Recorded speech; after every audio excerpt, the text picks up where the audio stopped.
เมื่อคราวที่เจอคลื่นลมก็ห่มใจฉันด้วยความอบอุ่นของเธออาจมองไม่เห็นเส้นตรงขอบฟ้าไกลมีลูกคอด้วยนะ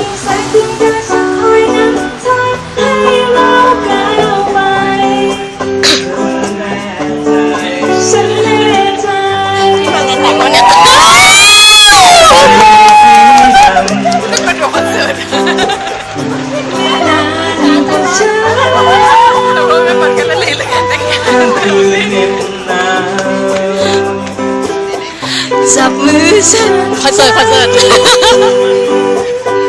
ทะเลสีดำ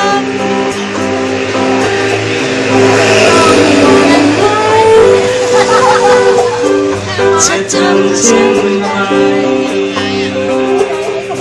กอดฉันไว้เธอทะเลสีดำทำให้ฉันกลัวอาจทำให้เธอต้องลำบาก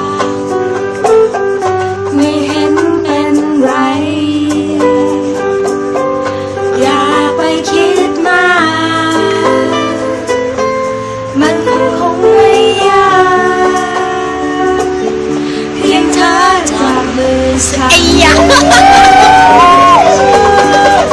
เป็นแล้วเมื่อคราวที่เจอคลื่นลมก็ห่มใจฉันด้วยความอบอุ่นของเธอ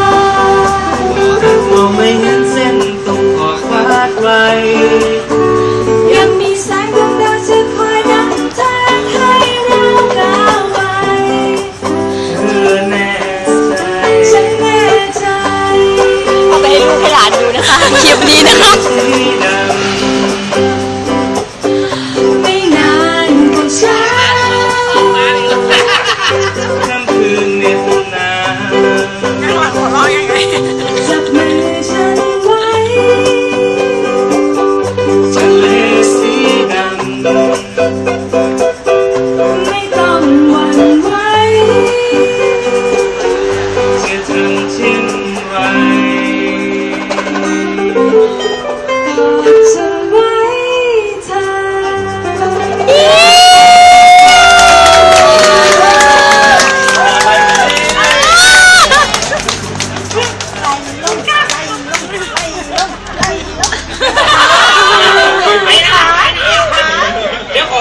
ขึ้นห้องเพลง